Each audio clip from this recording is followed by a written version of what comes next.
ati nu abarte nu cafayte mal nu goote sigale akka waan ati post gootan argineef calqabu marraana blooki goote sirran turre takka jed lammata iluun amma sitti iluun ba'e monjar waa'ee kananiiti fi waa'ee masarratti himi sagaleen sun akkaataa itti ba'e qaba akkaataa itti hafe qaba garummo ani cubbuun dubbadhu gara masaratti ergita jedheemi afarsoon sigale waa'ee keetiif ka kananiiti miti waa'ee andu alamiiti fi wanta yaadatta gaafa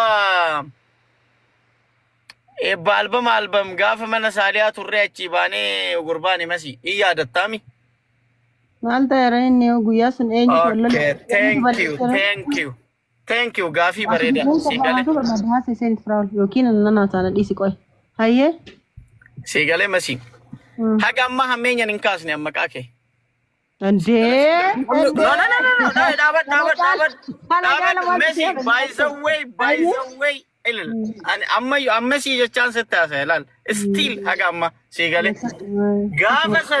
gaafa san jechu sigale faraawlin sibra jira amma jechu baga dhufe ati fi saaliyaan gaafa san jechu faraa'oltu akka nagaan andalam achi deemu godhe malee sigale ati fi saaliyaan calqabu najalan dubbatin Messi dubbatin eegasi dubbata daqiiqa lam ati fi saaliyaan nama andalamin video warabullee qopheessitanii nama weellisaa guddaa Oromoo wayillee waan inni jedhin anatu bira jira ka konkolaataa irraa fuudhee dhaabe ana ka yoo alaa ol dhufullee fuudhee dhufeen ana siigalee intala achi jirtu san maqaa isii dha'uun barbaadu siigalee Messi maaf hin dhoofne maqaa ishee dha'i maqaa ishee no hin dha'u siigalee isin dhuftee isinitti himnaan isinatti jiru saalaa eega dhoofte namatti jiru hunda isaa dha'i maaf eenyu maqaan isii Aniisa Mo'een jedhaniisa akkasitti dhayaa deeme maqaa maal dhofta waan tiyaaf hin jiru Aniisa akkana isiniin jennaan fakkeenya ati bar ati gaazexeessituu Oromooti namni maqaa gaazexeessaa kaase maqaa kee kaasa even ati jaarsa taate yookaan andalamin harka isaatu qabdee gara micciirtee gara jaarsummaa nama dhiyeessu malee nama warra shiraan Iyyaas Peedfaant Su'aad Faant Raayel Tashoomaa Faant maaliif isaan keenya biradhaaf beeksisa hojjechuuf deemanii bakka sanitti andalamin ambasaaddara warri gochuu deemaa jarri isa rukutuuf ati garuu kana keessi keellee immoo sirriitti beeka because alwas taa'ee beeka faradi namatti ganaa wanni faradi teessituu cimtuu Messi yaani dubartoota Oromoo jajjabduu keessallee tokkoffaa Zarihuu wadaajotiif nuhoo gobanaatillee qoy callis jarallee mana bitu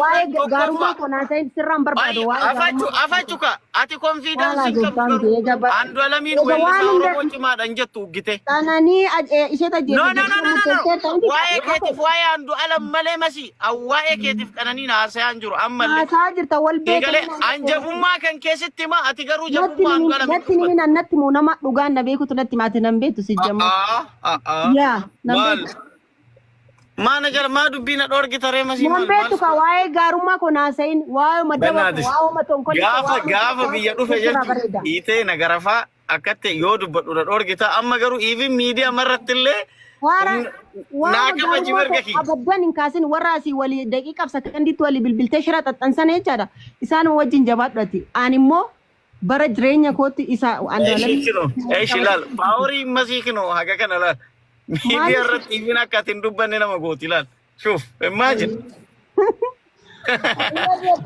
lan waan jedheefin qababar me maalif jette naan jed ati jabina kanke gaarummaa kanke sigale an hagana sitti ati garu dhuguma jabummaa andalamillee gaarummaa isallee nimtu tola isallee nimtu lola isaa male haraqaamii kana male maalii kana male maalif Aniisa dhamu andalamtu irraa manamuu qabaata ture gaafa san garu achumatti Kamera na morabu. Anammoo rabbi na baasuuf isa cinaan asii achi garagalee taa'e. Bakki isin kaameraa keettanirra. Narra tani xiyyitiin kaameraa sanii. Atiin kun bara indee sinte yete tamark goobas jagnaan. Lamaanninyawum isin yaa ibsu waan ati amma ani Itoophiyaan dhufu. Ayyeen itti Dubaayeen dhufna rakkoo qabu. Ati Dubaayeen dhufna wallaahi anasi keessummees. No, come on. Gaaffii sirraa qabaachuu. Yo Ethiopia hin dhufu jettu maal jechuu barbaadde jechuun naan gala. Maali Messi maa sodaatte Messi? Maaliif sodaatte? Harki masiteera brother. Masiin mangistiidha naan akkatti gurra isaa qabee waan amma jedhe kana gaafadha waan ta'eef akkatti waan beekuuf hundaafuu Anaan sodaachisaa jirta barkiyyaa jecha kun anamma akka barbaadan dubbadha. Anaan sodaachisaa jirta. Isa booda tanattanattanii amma xiqqoo haasofnee halkan illee waan deemee jiru. Eshi ina haasofna Messi. Wantoota jedhame kana haasofne xiqqoosi. Laal amma laal dubbii baxaabattanii amma dubbii akka ijoollee gootan sii galee tokko sani. Kalammaffaa ani san akkas jettee jireenyan bilbilee na gaafatee kakatanii jarri lamaanuu akka inni akkas hin jedhin itti hime waan baay'ee sii galee. Ani sin hundaa wal wajji nyaanne wal wajji dhuyne sii galee garuu immoo abbaa dhugaa qabu san dhugaa isaa ima himaan. Ammaaliif akka kananii gaafattanii miti. Garuu warra Andu'aalam irratti du'a murteessuu deemu faana maaliif harka rukuttaniidha wannan jechaa jiru. Period. Isa beeku waa'ee warra sanaa isaanuma gaafadhu ani kaniin gaafadhe waa'ee ana ilaallatu na gaafattaa ani immoo waanan haasa'eerraa hin haasa'achuu barbaada malee waan waliigalaa warra naamna itti walitti nan qaban warra san keessas hin jiru waan ta'eef jechaadha. Ani addatti hin gaafachaa jira akka gareettis wanti hin gurmaa'ee deemee hin jiru.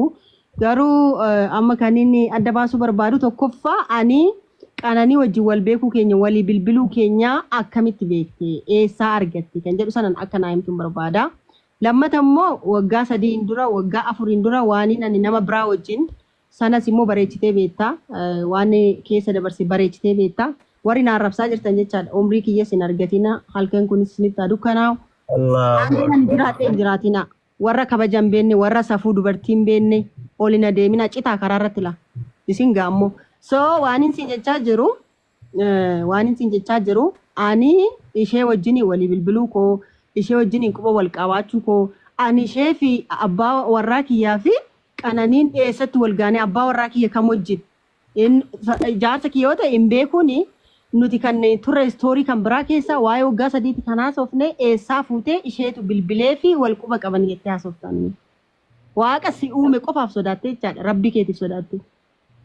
Abboo jaradha waa'ee qananii fi waa'ee masarataasee waa'ee Andu'aalam. Nama barbaada kan baay'ee bar sagalee nama bar kan natti himaa jirtan masaratitu ajjeesisee shira kana keessa jirti kan jettanii dabaan irratti duulaa jirtanii namni illee waan dhugaa fakkaatu walitti fiddanii sagalee nama biraatti dabaani miti masi dabaani miti masi dabaan ani ishee wajjin haaseessin beeku sagaleen argeefis hin jiru anaaf ishee waa'ee tokko irratti walitti dubbannee hin beeknu eessaa walitti fiddanii eessaa walitti suuftanii masaratuma tana dubartuma kana isheetu ajandaa kana fuudhanii deema ishee qaanessina balleessina jettanii kaatan rabbiin sodaattanii. Eesh angaafima tokko si gaafadha masi. Maaf gaaffii kona otoo naan deebisin gaaffii biraa maa na gaafata ani eessattini anqananii bilbila ishii sin qabu sitti himaa jira feesbuuk isheetini siriyaa miti tiiktaakiin siriyaa miti gaafa caalaa wajjini wallolani sagaagaltuu dhiiraa sagaagaltuu durbaas hin jaaladhu barreeffama nan jedhee walitti fiddanii arraba an nama biraa arrabse waa'ee bultii koo gaafaan an ulfaa gaafaan an ulmaa dubartii yakkan irratti dalagde arrabse eessaa walitti fiddanii suuftanii asi biyya keessaa warra ana cabsuuf akkamitti niitii kana hojii keessaa baasna dura siyaasaan na dhahaa turani amma immoo ani hojii keessa seenee gaafan sosocho'u tokko kara du'a dubartii kanaati wal qabsiistanii masaratii kana hin cabsina jettanii taatan rabbii isin uume hin sodaattanii ganaa ol guddattu dhalan arganne jireenyatti hin baane hin qaanoftanii. Isin hunduu faarsee bulaadha ibnumaani wajjin. Daqiiqaaf sakandiitti ani abbaa warraa tokko hiikeen kan biraa heeruu mirga kooti. Sigalee sagalee sin heerumne warra sagalee heerume jettee anaaf saaliyaa gaafa arrabsitu ati na harkaa nyaattee gaafa rakkoo keessi simadhee waa beeqasii dhaabbadhee dhugaan qananii haa ba'u waanan jedheef Andu'aalam haaduu hin jenne. Andu'aalam jabina isaa saasee jira gaafan baalaansii barreessuuf hin bahaa dhageesse jettanii kan natti duulchisaa turtanii isin ture. Gidduu seenuuf gaafan jedhus immoo cuftanii akkuma itti fuftetti itti fufi jennaan itti jabaachaan jira gaafachaan jira. Maalumatu du'a kanaan akka wal qabatu akka maqaan koo ka'u maaliif barbaaddan? Just tell me. Maqaa kanammoo sagaleen gadi lakkifame sun fakkeenyaa nama sagalee kan kee waggaa 7-8 beeka.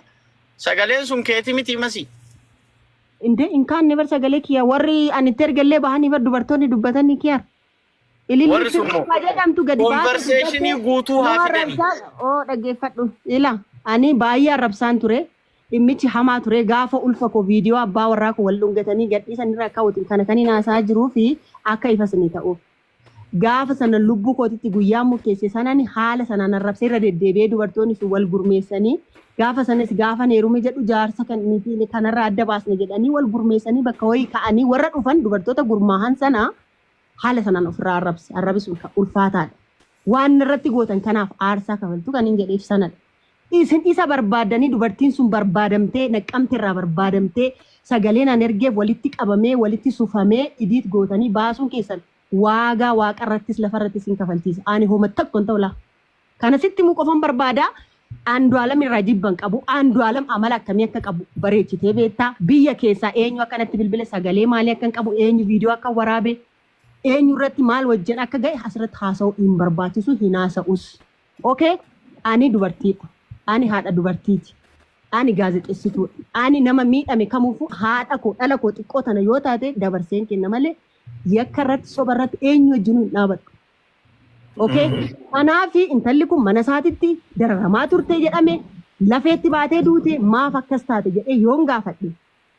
Maaf akkas gaafa san maaliif hin gaafatina? Gaafa kam jalqabarraa kaasee hin gaafadheedhan jalqabarraa kaasee jalqabarraa Oromoon maal jedha? Manni tokko yoo nagaa ta'e abbaa warraa bulchu yoo nagaa qabaate dubartii fi daa'ima irraa qananii mul'ata. Kanaafuu ani qananii wajjin guyyaa tokko haasa'ee hin beeku. Dahee kan na gaafate Andu'aalamii jabina Andu'aalam nan beeka. Maal naan jedhan? Maaliif irraan dubbatin haareessan? Gaafa tokko maal isa axxaaxaaluu malee like ምናምን machooftuu kana jettanii barmasi dhagay masi ilila masi dhagay machooftuus jedheen beeku isa waan feetamuudha. Okay, namni gaafa duraa isin deeggaraa ture amma sababa keenyaa biiralleen isa sarrazee Yohaana keenyaa biira dhimman qabu. Ooya fachu na baas. Gaafa dhimmi kun hundi isaa gadi bahee dhufaa jiru ummanni akkasitti isin deeggaru sun hundi isaa maaliif amma isin jalaa garagalee Andu'aalam hin deeggarutti ka'e sababa eenyu garagalee eenyutu isin wajjin jiraam amma conversation mee isin lamaan isaa masi mee akka nama tokkotti akka nama dhuunfaa kiyyaa waa si gaafadhu waan amma fakkeenyaaf atillee intala Oromooti Andu'aalam illee ilma Oromooti hundi ilmaan Oromooti maali wanni namni irra dhaabate ammoo nafxanyaa faana leellisuun hin barbaachisu. Andu'aalamiin ati qabattee tumuu inni dandeessa. Abbaan gadaa Oromoo tokko qabatee tumuu danda'a. Murtii jiru irra fudhatuu danda'a. Nun gubullee, nun aarsullee. Isiin duutellee Oromoodha. Sigalee intalli duutellee Oromoodha. Nun aarsu. Ani gaafii tokko qofaan si gaafatuu fedhe. Kaleessa Andu'aalamiin waliin nyaattee jirta. Kaleessa Andu'aalamiin anaa har'aa sirraa Andu'aalamiif dubbatu caalaa beekta. Walumaa galatti. Sigalee itti dhiyaattees gaarummaa isaas akkuma kiyyaarsiin jedhe badummaa isaas beekta. Anama yeroo hedduu na aarsite anama akka nama tokko akka wallaalummaa kiyyaatti na aarsite maaliif jennaani akkuma nama tokko akkuma intala Oromoo tokkotti si beeka malee nan beektu sin beeku. Garuu akka intala Oromoo taate si beeka akka gaazexeessituu Oromoo taate si beeka akka intala jabduu Oromoo taate si beeka. Garuu gaafa ati dhaqxee mana Amaaraatitti Amaara fiiltara keessa badee mucaa nyaattuu fi ila beekaa wanti Oromoo taate waan taate anama akka namaatti sagalee kananii jedhu sana. Afarso mana Amara kamiin seenee beekani bara jire eega ani Facebook irratti mana Amara seenee dhimma kanaafi miti dhimma biraas seene tokko waam. Afarso. Ela isa kana koika. Afarso takka bicha anamma natti bilbilamaa jira. Gaafa Andu'aalammanidhaa jirullee qaalaatii tokko walitti darbataa turre masiifaana. Mark my word yoo inni baay'inaan jette mark my word yoo inni hafeensiin jedhe atillee screenshot naa goote anillee si godhee jira Andu'aalamis bahee jira borullee hin araaramanii even sagalee anaafati wal arrabsunan ergeen beeku screenshot hin goone garuu anaafati waan baay'ee dubbanneerra anyway ani karabbina argu ani yoo dhugaa Andu'aalamiif qananillee waanan beeku si galaa miti an fakkeenya Andu'aalam waan tokko bitee deema gizee asii deemu isiidhaaf si galee sansan osoo arguu callisuu hin danda'u ammas yoo ta'e yoo Andu'aalam balleessee ragaan seeranis jaarsanis ka itti murame Andu'aalam haa adabamu wajjin nyaadhee dhugee jira si galee ati immoo masi nama baay'atu silaalee dharaan shiraan gurbaa irratti duulaa jira atillee dhaabadhu okay dhaabachuu amma maastanqeqee anatti kennu fotoon taane kan haasaa jirru dhugaa. No, not maastanqeqee amasi. It is not maastanqeqee. Maastanqeqee kanatti kennituuf nu miti akka haasoftuun barbaada dhugaa kana hin beekti. Akka haasoftu bakka anaafati bar Mark Mayor. Wal beekan amma dhiisu waa'ee isa. Mark Mayor dhiyoo inni nama waliin jennee jirraa kinoo bahe. Hin bahu sin hin jenne waan jedhameen sin jechaa ture ilaali barreeffamni jira. Waan jedhame natti himtee maarree. Waan jedhameen barreeffama yaallaan sin jedhe akkanumaan hin odeessin. Bahe kinoo bahee jira. Anumti dhaggeeffadha amma kanan sin jechaa jiru dhiisi waa'ee sagalee ergamu. Anaafi qananii wal beeku keenya. Dhaggeeffadha anamma isin lamaanuu isin shakkee jira. Kiyyaa fi masii fi qananiin akka wal beektan wajjin. Oromoon asirra jirtu isin taasisa. Hasan hin beektaa anaaf isheen wal beeknaa. Wajji Ramadaan turre wal argita bool nagar. Alli isin lamaanuu isin shakkeera akka tiyyatti. Hasan Abarso me takati carra dimma hawasa diftani dimma dumfa asa wartani yo gabi gafatani akkasitti ade gabi corbadana gafanana gabi yo ga deebisu dandette ani kana qofa na deebisan hin barbaada la yo isin bakka isin jirtan hundatti kan hin barbaadu ani qananiitiin bilbilee fi beeka wal beekna wal arginee beenna mana adamitti wal arguutiin alatti wal arginee beenna naafseeni wali bilbilee beenna wali barreessinee beenna TikTok irratti taa'u Facebook irratti eessaniin argaaf sagalee kan. Namatu natti bilbilaa jira guys bannaa taachu. Afarso. Yo heyyamamaa taate mee obboleettii keenya meesii waa gaafachuu barbaada. Gaaffii nan gaafatin otoo kana nan deebisin an bilbila ishee qabaachuu koo wal beekuu walii bilbiluu jedhee jira kana adda baasta malee maal na gaafatu ture tokkoffaa sagalee sana qindeessanii yakka ajjechaatiin keessaa qabdi jettanii kana gaafatu. Isa kana adda duubaa anillee irra caalaa wanni si fedheef. Afarso masiin ganama sagaleen suni kiyyuma. Mana girri goota warri Ila koo waan dhageenyaa dubbannu waan afaan masii keessaa dhageenne dubbadhaan ganama masiin sagaleen suni kiyyuma. Garuu ka qananii jedhamu san itti dabalanii jette mana daalachaa keessatti iluunis achi ture. Animmoo sagalee si kana dura social media irratti hin bayiniin qaba. Sagalee social media irratti illee baasuun barbaanne. Irraa haa eeggannee dubbannulleedha. Aga tokko nama guguddaatu keessa jiranle kalaalaa jirullee nama guguddaa. Warri isinitti erga warri na jibban warri na wallolee qabdan baafadhaa. Waan hin beeku kuma takka dubbadhee baa eegaan isii wajji wal harkeen hin dubbadha jeetuma malee. Waan san lakkisi sarara kenniif kan immoo otoo sararaan hin kenniif si wajjin haasa'uu danda'u waan gaafatinaa deemu carraa eeggadhaatiin naa dubbannu carraadhaan wal eeggataa dubbannu masiinis yoo dhugaan bahee yoo wanni isiin sagaleen kun ka isiin ta'in akkuma amma jedhamu yoo taqana babbare haqa isiittu bahaa yookiin ammoo maqatu sii bada osoo seerattuu dhiyaattee osoo waayyuu godhamuu baattee maqaan isii badda namni qubatti qabu jira. Maqaan sobaan nama badu hin jiru maqaan otoo badee dur na bada. Hin bada laal amma mootummaan lama kara takkatti masii wayita namni dubbatullee kee miira keessan seeninnetti nama guddaa dhalleedha nama ammoo miidiyaa tokkollee hogganu waan taateef nu warra isirra yaa warra xixiqqoodha. Namni miidiyaa tokko hogganu ammoo waan jecha namni jedhu miira keessa seenullee hin qabu. Lakki miira keessa seenee aboo miira keessa seenee otoo hin taane gaaffii nan gaafadhu otoo naan deebisin kiyyaar deebistanii jechaadha isatu jedhee. Kiyyaara deebi'eesii deebisan isin kiyyaari wal beeytanii waan wal dhabbii keessanillee qabaachuu dandeettanii waan wal beeytanii waa'ee kiyyaara osoo hin ta'in nuti waa'ee amma deemaa jiru kanarraa dubbachuu feena.